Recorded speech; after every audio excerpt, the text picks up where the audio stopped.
É isso aí, já chegamos na terceira aula da terceira lição, aqui na página de colo, que é a página que realmente que a maioria das pessoas se encantam. Seja bem-vindo aqui ao canal Resolvendo com DaVinci, meu nome é Marcos César, e nós estamos na playlist Guia do Iniciante. Já tem para mais de 30 aulas aí, é só voltar, é só ver no card aí a questão no link da playlist, você pode procurar pelo canal também, tem aqui na descrição também o link da playlist, tudo facilitado para você. Lá no começo tem como baixar material, tem como baixar o programa, tem como baixar o livro e só acompanhar aqui as aulas que tá tudo sucesso para você aprender. Eu falei na aula anterior sobre a questão de balanceamento e eu ensinei que aqui, ó, vou estragar tudo que eu fiz, hein, vou zerar. Tá tudo original, todos os ajustes de luminância zeradinho. Agora vamos ver a parte aqui de scopes. Vamos falar um pouquinho sobre ele. O scope tá aqui em cima, ó. Esse aqui é o famoso parede. Tem outros scopes aqui também, mas vamos ficar só no parede mesmo, que já é o suficiente. Então, está vendo aqui a quantidade de informações que tem em cada canal. Você talvez saiba, provavelmente saiba, as imagens, o vídeo, fotografia digitais, você trabalha com RGB. Então, aqui a gente tem todas as informações mais escuras e até as mais claras do vermelho, do verde e do azul. E aqui está um grande lance. Nada contra você usar o scope como uma forma de você verificar algumas coisas importantes em relação ao vídeo. Afinal de contas, eles estão ali porque eles têm função.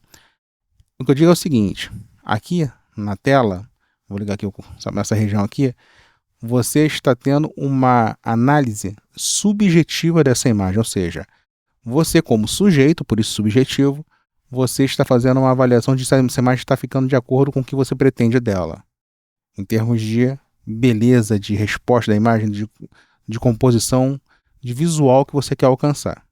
Isso é uma coisa.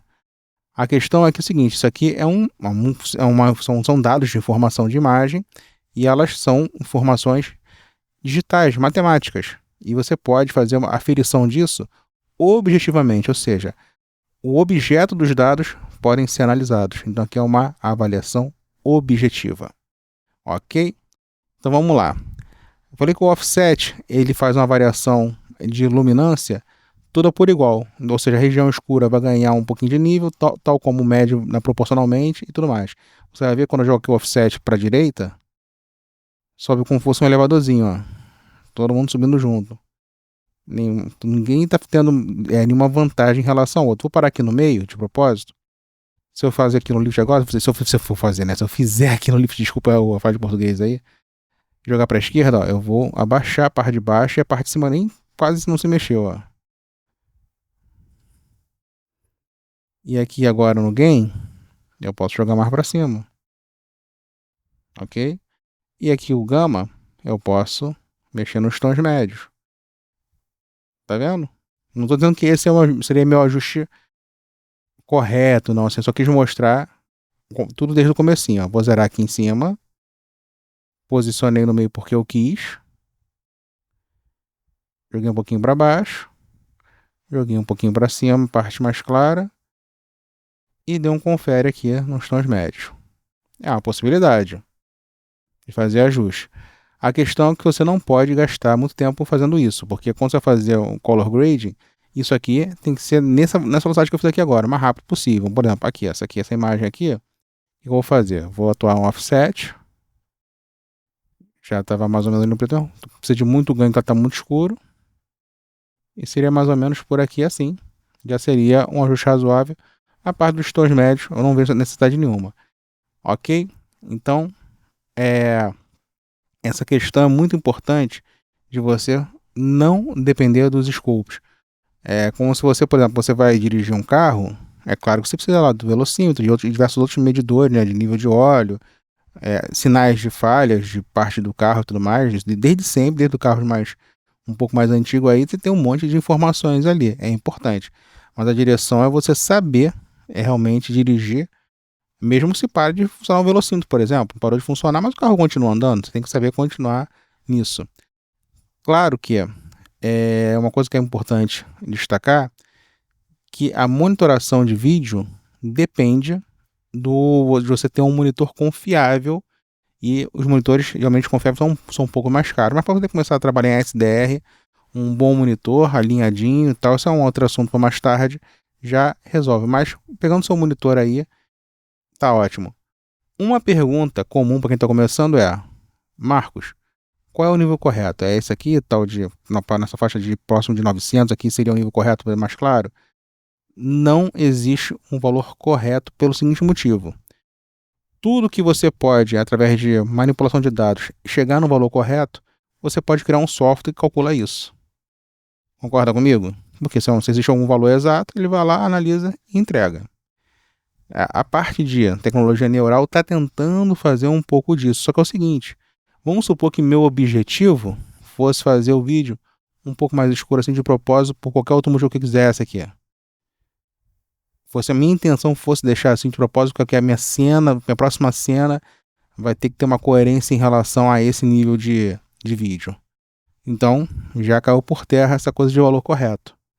Porque existe um contexto com outras imagens que vão estar juntos, porque ele está numa área de sombra e lá fora é um estábulo bem iluminado. Seria interessante que ele tivesse um pouquinho mais escuro aqui, porque quando fosse para a próxima cena, lá fora tem que estar mais claro. Entendeu? Então, tem a questão de contextual com os demais clipes também. Não é o caso aqui agora, mas para você te dar esse exemplo. Então, quer dizer, não pode esquecer, já falei na aula anterior, para você ver um antes e depois, é aqui. Esse aqui é o original, esse é o processado. No caso, eu entendo que ficar... Lembrando que com o scroll eu consigo ajustar do jeito que eu quero. Então, o antes e depois seria mais ou menos por aqui. E o que é interessante é o seguinte, né? Quando você vê o anterior, fala assim: nossa, como melhorou. E aqui também é importante.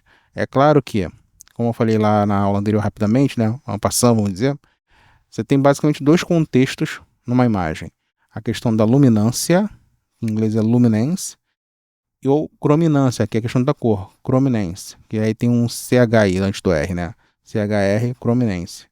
Bom, enfim, a questão toda é: a gente sempre faz um balanceamento primeiro de luz, porque a nossa visão, é só você pensar, você enxerga melhor no claro ou no escuro. O vídeo não é diferente. Você primeiro tem que harmonizar a questão da luz para você enxergar melhor, inclusive as cores daquela imagem. Então, o trabalho aqui é análogo à realidade. Primeiro eu faço a luminosidade e depois eu faço a questão da cor que a gente nem viu ainda. A gente vai ver. Então, a gente viu aqui rapidamente. E esse tipo de trabalho de balanceamento de velocidade tem que ser nessa velocidade. Vou aqui zerar de novo para você ver a última vez. Vou aqui, faço um ajustezinho. Nunca fico abaixo de zero. Não existe informação abaixo de zero. E nunca fico abaixo de 1023, que é o valor máximo para vídeo em 10 bits. Vou aqui, com o scroll, dou aquela ajustadinha aqui bacana, num valor legal. Vou baixar um pouquinho aqui o meu nível médio aqui. Já estava bem bacana aqui o lift. Pronto. Antes e depois. Tela cheia, letra P. Command deu Ctrl D. Antes e depois. Foi um ajuste suave, mas que já trouxe até uma riqueza de cores só de mexer. Para fechar o nosso vídeo, se você quiser ver o que é luminância, por exemplo, só a título de curiosidade, vou pegar aqui a saturação e vou zerar.